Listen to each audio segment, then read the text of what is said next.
La diversité, la mixité des sexes, c'est très important parce que ça apporte vraiment un équilibre. On a l'impression que c'est ancré, mais malheureusement, en fait, il y a des biais qui persistent et c'est nécessaire d'en parler. Ça ne doit pas être un tabou, en tout cas.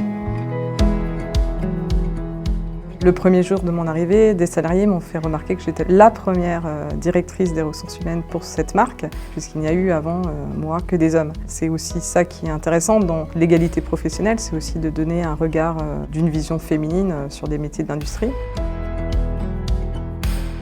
Dans mes expériences passées, on va dire l'égalité professionnelle, c'était pour moi un acquis. En tout cas, je ne voyais pas vraiment de problème sur ce sujet-là. Et puis l'année dernière, lorsque je suis arrivée, on faisait des visites de tous les secteurs. Et à un endroit, il y avait des posters de femmes, on va dire, dénudées auprès de scooters. Et pour moi, c'est une forme, bien sûr, marquée de sexisme, qui n'est pas vécue comme cela forcément dans l'industrie, mais qui ne peut pas être tolérée.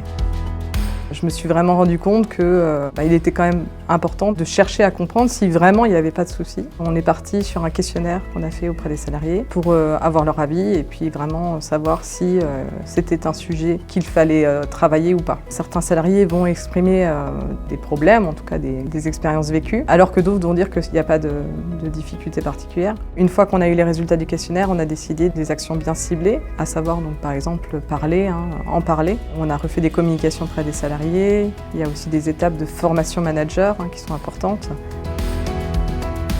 On a également fait un groupe de travail donc avec des salariés volontaires de la société pour travailler sur le thème de l'égalité professionnelle. Et on s'est rendu compte qu'un axe aussi important, c'est la formation et monter en compétence nos salariés femmes qui parfois le disent elles-mêmes, manquent de confiance en elles. Les conséquences du sexisme ou de l'inégalité, ça crée le plafond de verre que les femmes se mettent en fait. Aujourd'hui, beaucoup pensent qu'elles vont rester dans l'entreprise, mais elles vont rester à des postes sans chercher vraiment une évolution professionnelle. Et aujourd'hui, c'est à nous, équipe RH, de promouvoir le fait qu'une femme aussi doit pouvoir aussi accéder à des postes de management ou d'évolution professionnelle, bien sûr.